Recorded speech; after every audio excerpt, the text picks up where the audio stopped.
Hello दोस्तों, आप सभी का स्वागत है हमारे क्रैक जनरल नॉलेज एग्जाम में। आज हम लोग पर्यावरण एवं पारिस्थितिकी इन्वायरमेंट एंड इकोलॉजी के बारे में अध्ययन करेंगे, जो आपको आने वाले भविष्य के एग्जाम में आपकी सहायता करेगी। तो चलिए आज का क्वेश्चन शुरू करते हैं।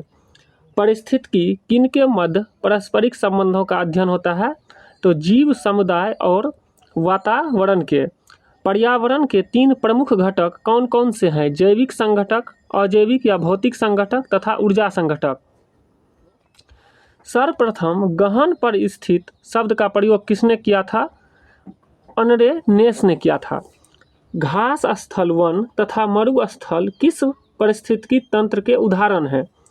स्थलीय पारिस्थितिकी तंत्र के ये उदाहरण हैं।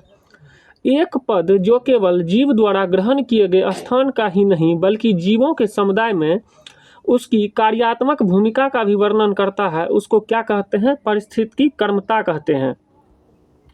10% नियम किससे संबंधित है? ऊर्जा के खाद के रूप में एक पोषण स्तर से दूसरे पोषण स्तर तक पहुंचाने को 10% नियम कहते हैं।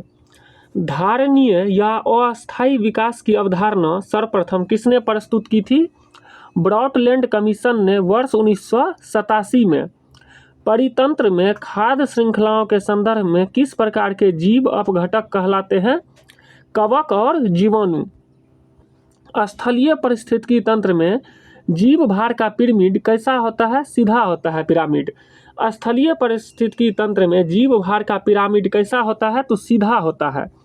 जीव भार का पिरामिड किस स्थिति की तंत्र में उल्टा यानी विपरीत दिशा में बनता है? तो जलीय परितंत्र में। पारिस्थितिकी तंत्र में तत्वों के चक्रण को क्या कहते हैं? जैव भू रासायनिक चक्र। समुद्री वातावरण में कौन से जीव प्राथमिक उत्पादक होते हैं? फाइटोप्लैंक्टन। फाइटोप्लैंक्टन्स को प्राथमिक उत्पादक कहते हैं। परितंत्र का गतिक हृदय किसे कहा जाता है? ऊर्जा प्रवाह और खनिज चक्र को। परितंत्र का गतिक हृदय किसे कहा जाता है? ऊर्जा प्रवाह और खनिज चक्र को। किसी क्षेत्र के सभी जीवधारी तथा वातावरण में उपस्थित अजैविक संगठक संयुक्त रूप से किसका निर्माण करते हैं? परितंत्र का। सर्वाधिक अस्थायी पारिस्थितिकी तंत्र कौन सा होता है? महासागर। जैव मंडल आरक्षित क्षेत्र नंदा देवी किस राज्य में स्थित है? उत्तराखंड में। भारत के किस राज्य या केंद्र शासित प्रदेश में विविध समुद्री पेड़ पौधे तथा जंतुओं को संरक्षित करने के लिए जैव आरक्षित क्षेत्र स्थापित किया गया है? अंडमान और निकोबार द्वीप समूह में। आइए महत्वपूर्ण बिंदु को देखते हैं। भारत के प्रथम जैव मंडल आरक्षित क्षेत्र नीलगिरी को वर्ष 2000 में यूनेस्को द्वारा जैव मंडल आरक्षित क्षेत्र घोषित किया गया है। वर्तमान में कुल 12 जैव मंडल आरक्षित क्षेत्र यूनेस्को के नेटवर्क में शामिल हैं। वाल्मीकि बाघ आरक्षित क्षेत्र परियोजना किस राज्य से संबंधित है? पश्चिमी चंपारण बिहार से संबंधित है। ये आपको पश्चिमी चंपारण बिहार से संबंधित है। पारिस्थितिकी तंत्र की ऊर्जा का मुख्य स्रोत किसे माना जाता है? तो सौर विकिरण यानी सोलर रेडिएशन को पारिस्थितिकी तंत्र में ऊर्जा का मुख्य स्रोत माना जाता है। 10% का नियम किस वैज्ञानिक ने दिया था? रेमंड लिंडेमन ने। 10% का नियम रेमंड लिंडेमन ने दिया था। पर्यावरणीय नियतिवाद तथा निश्चयवाद के प्रतिपादक कौन है? Karl Ritter. पारिस्थितिकी पिरामिड की संकल्पना किसने दिया था? चार्ल्स एल्टन ने दिया था। और देखिए, पारिस्थितिकी में उच्चतम पोषण स्तर प्राप्त होता है सर्वाहारी को। पारिस्थितिकी में उच्चतम पोषण स्तर किसे प्राप्त होता है? सर्वाहारी को। पेड़ पौधे किस रूप में से मृदा नाइट्रोजन ग्रहण करते हैं? नाइट्रोजन आयन के रूप में।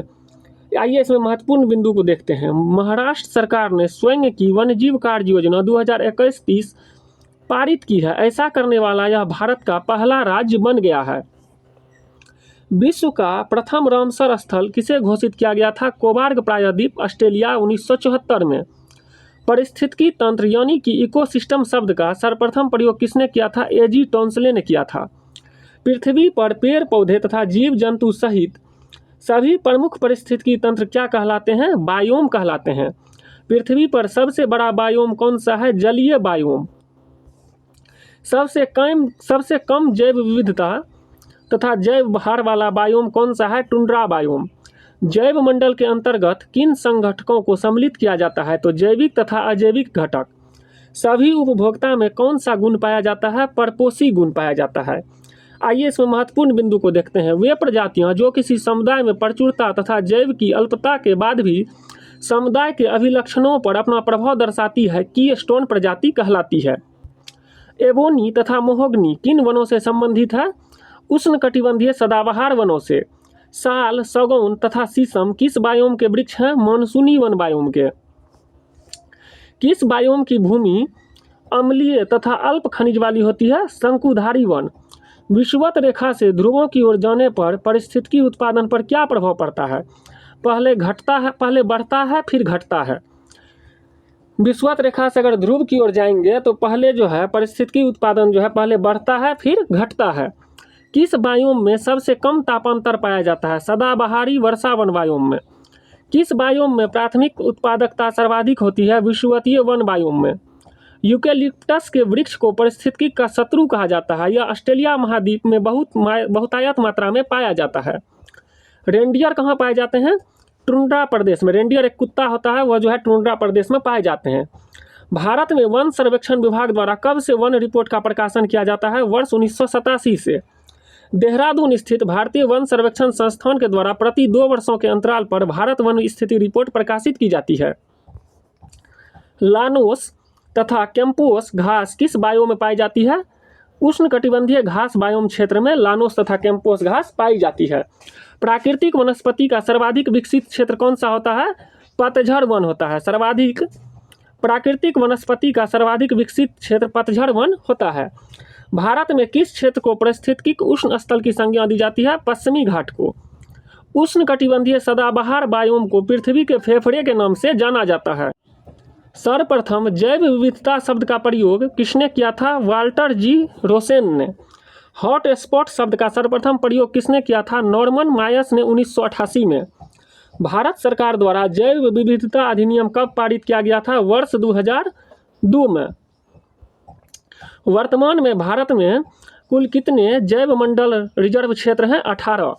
भारत में कौन सा राष्ट्रीय उद्यान पक्षियों के स्वर्ग के नाम से जाना जाता है? केवलादेव राष्ट्रीय उद्यान, भरतपुर, राजस्थान। किस वृक्ष को कल्प वृक्ष की संज्ञा दी गई है? नारियल को। क्षेत्रफल की दृष्टि से भारत का सबसे बड़ा जैव मंडल आरक्षित क्षेत्र कौन सा है? मन्नार की खाड़ी। केवलादेव राष्ट्रीय उद्यान से होकर कौन सी नदी प्रवाहित होती है? बाण गंगा तथा गंभीरी। रेड डेटा बुक तथा रेड लिस्ट में से किस संगठन से संबंधित है? IUCN से। कौन सी औषधि गिद्धों की संख्या में कमी के लिए उत्तरदायी होती है? Diclofenac sodium. डाइक्लोफिनेक सोडियम जो होता है ये औषधि गिद्धों की संख्या में कमी के लिए उत्तरदायी होती है, क्योंकि यह जो है दुधारू पशुओं को लगाया जाता है और दुधारू पशु को जो है मरने के बाद गिद्ध खा लेते हैं, जिनके कारण गिद्ध की संख्या में कमी आ रही है। भारत में रेड पांडा के प्राकृतिक आवास कहाँ पाए जाते हैं? उत्तर पूर्वी भारत के उप हिमालय क्षेत्र में। दाची ग्राम राष्ट्रीय उद्यान किस जंतु के संरक्षण के लिए प्रसिद्ध है? हंगुल मृग। भारत में सर्वाधिक ऊंचाई पर स्थित राष्ट्रीय उद्यान कौन सा है? हेमिस राष्ट्रीय उद्यान, लद्दाख। महत्वपूर्ण बिंदु में ये देखते हैं, अंडमान और निकोबार द्वीप समूह में स्थित साउथ बटन द्वीप भारत का सबसे छोटा राष्ट्रीय उद्यान है। साउथ बटन द्वीप। भारत में लेह बेरी के नाम से कौन सा पर्णपाती झाड़ी प्रसिद्ध है? Sea buckthorn. भारत में सिंह पुछ वानर मकाक के प्राकृतिक आवास कहाँ पाए जाते हैं? तमिलनाडु, केरल और कर्नाटक में। भारत का प्रथम समुद्री राष्ट्रीय उद्यान कहाँ स्थित है? कच्छ की खाड़ी में। भारत का प्रथम समुद्री राष्ट्रीय उद्यान कहाँ स्थित है? कच्छ की खाड़ी में। आइए महत्वपूर्ण बिंदु को देखते हैं। भारत में 4 जैव विविधता हॉट स्पॉट क्षेत्र का चयन किया गया है। उनके नाम निम्नलिखित हैं: पश्चिमी घाट, इंडो बर्मा क्षेत्र, पूर्वी हिमालय तथा सुंडालैंड यानी कि निकोबार द्वीप समूह। दोस्तों, यह वीडियो आपको कैसा लगा हमें कमेंट्स में ज़रूर बताइएगा। अगर वीडियो अच्छा लगे तो मेरे चैनल को लाइक एंड सब्सक्राइब जरूर कीजिएगा। जय हिंद।